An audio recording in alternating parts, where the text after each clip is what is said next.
tour Eiffel au départ était une sorte de porte monumentale d'entrée pour l'exposition de 1889.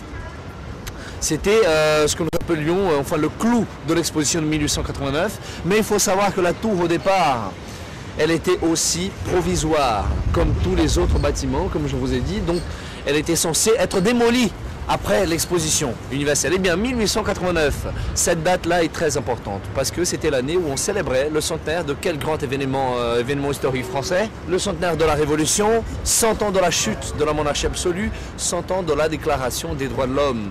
En 1889, on a été très enthousiaste avec ce nouveau régime politique français, la République, la Troisième République. Rappelez-vous, le Second Empire avait duré jusqu'en 1870 avec la guerre franco-prussienne. En 1889, la Troisième République française n'a même pas encore 20 ans. C'est un régime politique très récent, très jeune. Et on est très enthousiaste avec cette nouvelle France puissante, républicaine, industrielle. Donc la tour était aussi une sorte de symbole du prodige technique français.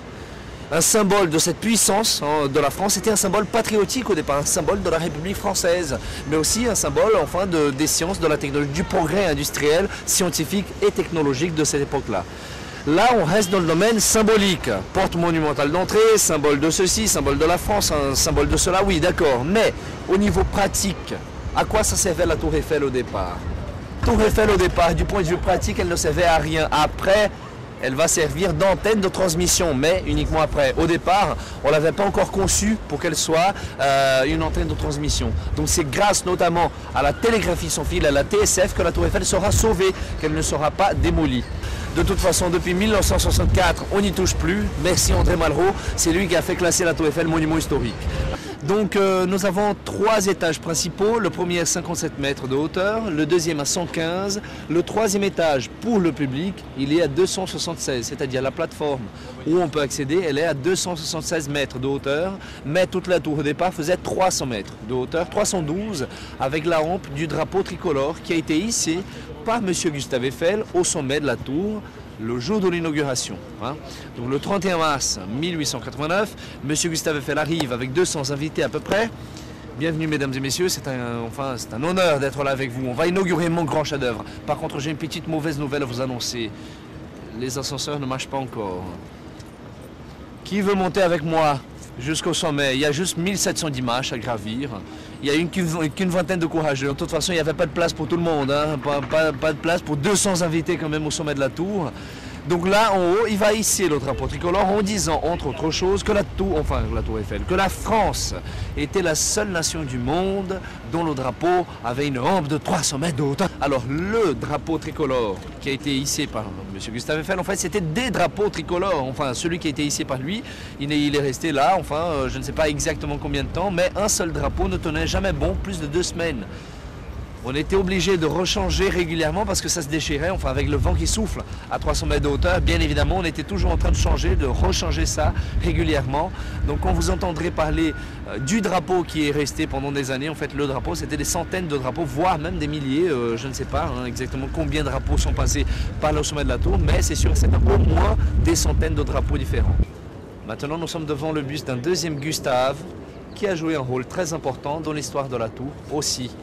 Il s'agit de mon cher capitaine Gustave Ferrier. Capitaine? C'est pas marqué capitaine, monsieur le guide, c'est marqué général.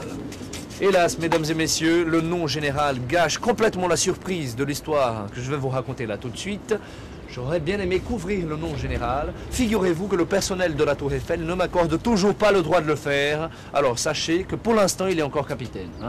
Et il va passer, on va voir par la suite comment il va passer de capitaine à général. Mais c'est qui ce monsieur? Eh bien, c'était un polytechnicien. Il va sortir de l'école polytechnique ici à Paris avec un diplôme en transmission radiophonique. Il va commencer à travailler dans le domaine. Il va se faire remarquer. Il sera chargé par le ministère de la Guerre pour être le responsable de toutes les recherches concernant la TSF, comme je vous ai dit. Donc, monsieur Gustave Eiffel, qui cherchait une solution pour sauver son chef-d'œuvre, il va entendre parler des recherches du capitaine Gustave Ferrier. Il faut savoir que Gustave Eiffel, au départ, la tour, au tout début, elle était conçue, on avait pensé à construire cette porte colossale d'entrée pour l'exposition pour que ça dure uniquement pendant l'exposition. Rien de plus logique que ça. Mais M. Gustave Eiffel avait déjà obtenu, à l'époque de la construction de la tour, il avait déjà obtenu une concession de 20 ans. Un droit d'exploitation de la tour Eiffel de 20 ans. C'était formidable. D'une seule année, la vie, enfin l'espérance de vie de la tour a été repoussée de 20 ans. Donc il était très content, mais il fallait quand même au début du XXe siècle trouver une autre solution, une stratégie quelconque pour que la tour reste debout, enfin pour toujours. Il va entendre parler de la TSF. Qu'est-ce qu'il va faire alors? Il va proposer quelque chose de très avantageux au capitaine Ferrier. Alors ça va se passer à peu près comme ça. Bonjour, monsieur Ferrier, n'est-ce pas? Oui. Je m'appelle Gustave Eiffel. Enchanté, monsieur. Vous allez bien? Oui. Ah oui, monsieur, c'est un plaisir de vous retrouver ici au Champ de Mars parce qu'en fait, vous voyez là, derrière vous, c'est mon chef-d'œuvre, c'est moi qui l'ai construite. J'en suis très fier. Eh bien, monsieur, êtes-vous le responsable de toutes les recherches concernant la TSF?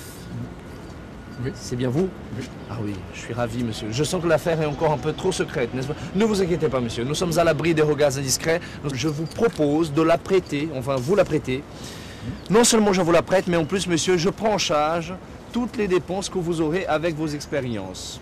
Envoyez-moi les factures, comme ça tout le monde est content. Et en plus, je vous rappelle, vous aurez la plus haute antenne du monde pour vos transmissions. Si vous avez du succès, je pense que ça va vous aider à gravir les échelons de l'hiérarchie militaire. Devenir même, peut-être un jour... vous avez de l'ambition peut-être Oui, devenir quoi?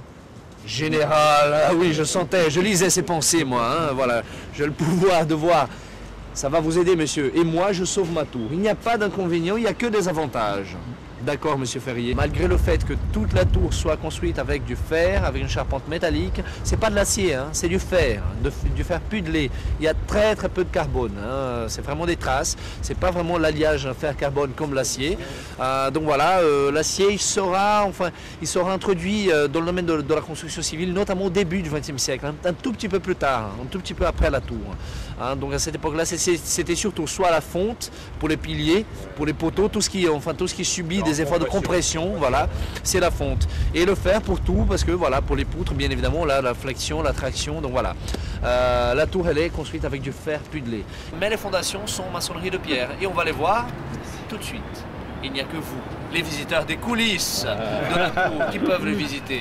Alors, suivez-moi s'il vous plaît. La télégraphie sans fil, c'est un principe très simple, c'est d'envoyer avec ce code, enfin une combinaison de ti et de ta, c'est le code Morse. Hein, donc voilà, tita, tati, tita, voilà, ça va faire des lettres, par conséquent des mots, par conséquent des messages écrits, c'est-à-dire les télégrammes qu'on va envoyer par les ondes, par ces signaux hein, qu'on va envoyer à travers les ondes électromagnétiques. Donc on va recevoir ça presque instantanément, pratiquement instantanément. Hein. Donc c'est une grande révolution dans le domaine des communications. Il faut savoir que il n'y a pas que la TSF. Parmi la liste des grandes découvertes technologiques de la deuxième moitié du 19e siècle, il n'y a pas que la TSF. Comme je vous ai dit, la tour Eiffel était le symbole de cette période qui était très féconde dans le domaine de la technologie et des sciences. Juste pour vous citer quelques nouvelles machines, quelques nouveaux appareils, quelques nouveaux engins qui étaient créés, inventés à cette époque-là. Commençons par la TSF, après on a les ampoules, l'éclairage électrique par exemple, on a le téléphone, créé à cette époque-là aussi, on a l'ancêtre des automobiles, c'est-à-dire la voiture à vapeur, créée à cette époque, eh bien, qui peut s'en passer aujourd'hui, tout ça, hein, les stylos à plumes, les machines à écrire, les rayons X, les ascenseurs. On a eu plusieurs essais avec les ballons, avec les montgolfières, avec les deltaplanes, ce qui va donner naissance au début du XXe siècle à l'avion, à l'aéronautique, qui va venir après. Hein. Donc voilà, la télégraphie sans fil s'inscrit dans ce contexte-là. Je vous ai dit tout à l'heure que ce mouvement d'aller-retour du chariot correspond au mouvement d'aller-retour des ascenseurs. Et là, vous allez me dire, mais attendez, monsieur, le chariot ne va pas très loin. C'est juste 16 mètres de déplacement. Nous avons une trajectoire de 16 mètres seulement. Ces ascenseurs-là, ils vont jusqu'au deuxième étage de la tour, qui est à 115 mètres de hauteur. Sauf que ce n'est pas des ascenseurs ordinaires. Ils ne montent pas dans le sens vertical. Ils montent en biais. C'est des ascenseurs funiculaires. Alors, comment ces 16 mètres vont devenir 128? Il va falloir multiplier 16 fois 8, ça fait 128. Alors, à votre avis, quels sont les éléments qui sont les responsables pour cette multiplication des distances? Les roues, bravo monsieur, 50 points pour vous. Très bien. Les roues, les poulies, Nous avons plusieurs roues, plusieurs poulies sur les chariots, à côté de nous, derrière nous. Et bien pourquoi ça? Parce que justement ces poulies, elles contribuent à cette multiplication. C'est grâce aux poulies, c'est grâce à ce système de mouflage. C'est ce que nous appelons un système de mouflage, un système avec plusieurs poulies. Donc ces câbles mouflés, ils vont multiplier ces distances par 8. Par conséquent, la vitesse de des chariots, qui est très lente, c'est la vitesse des ascenseurs divisée par 8. Ou le contraire si vous voulez. C'est-à-dire que la vitesse des ascenseurs égale la vitesse, enfin c'est la vitesse du chariot multipliée par 8, tout simplement. Donc voilà. Là maintenant vous comprendrez davantage pourquoi chacune des poulies sur le chariot tourne à une vitesse différente. Et là vous verrez comment le système prend en charge de façon progressive cette multiplication des distances qui correspond à une multiplication des vitesses. Par conséquent, hein. Donc là, vous allez voir qu'il y a une poulie qui tourne très lentement, l'autre qui tourne un peu plus vite, l'autre qui tourne encore plus vite. Donc voilà, le système, petit à petit, peu à peu, il prend en charge cette multiplication. Et on voit, voilà, comment ça se fait de façon progressive. Ces ascenseurs ont été conçus par une société qui s'appelle Fives-Lille.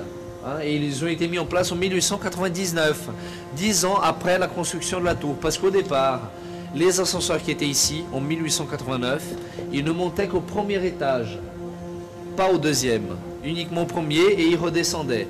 Des côtés opposés, des côtés nord et sud, ils allaient directement au deuxième étage, sans s'arrêter au premier. Pourquoi ça? Parce qu'au départ, c'était trop difficile, l'inclinaison de la tour, elle est variable, n'est-ce pas?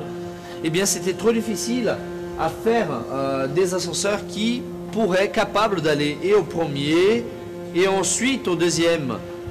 Rappelez-vous quand je vous ai cité les ascenseurs tout à l'heure comme de nouvelles machines découvertes, mises au point, perfectionnées, eh bien on était en train justement d'améliorer les ascenseurs. Au départ on ne pouvait pas les faire monter et au premier et au deuxième.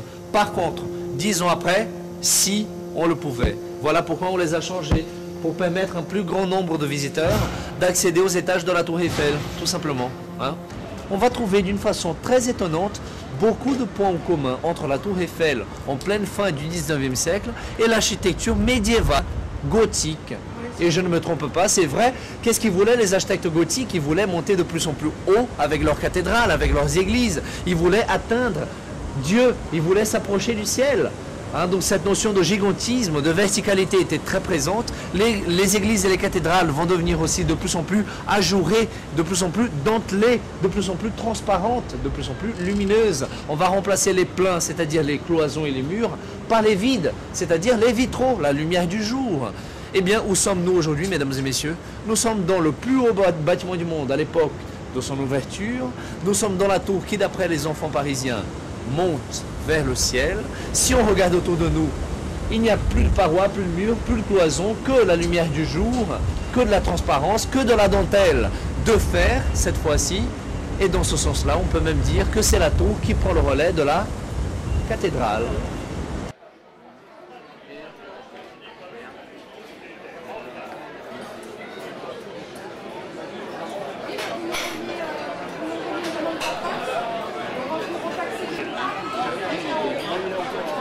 Ben c'est ce qu'il dit, il l'a déjà passé.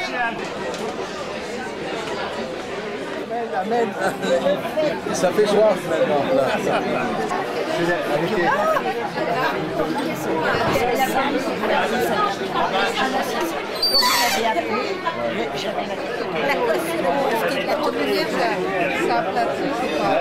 Simone, cachez votre oreille la plus rouge. Avec une poignée, un renvoi de commande. D'accord. De l'autre côté, j'ai mis des bouteilles d'eau pour équilibrer. Donc je l'avais, il faut prendre l'habitude pour faire la difficulté, c'est ça. Les derniers, Non, non, c'était pour les faire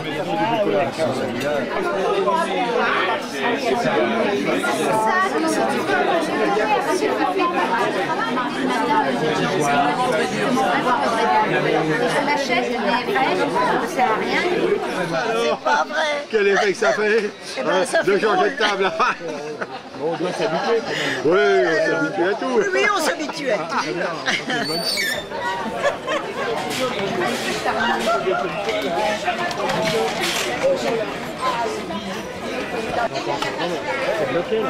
La balance des blancs.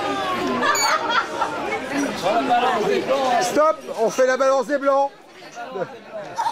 Respire à fond. Tu vois la couleur de ce là. Et derrière, tu brouilles, ça fait rien. On n'est pas candidat au présidentiel. Hein. Vous avez oublié, excusez-moi. Oui. Et il croit qu'il est un peu fatigué, le comité 900 du club. Si c'est une grosse, si c'est une grosse.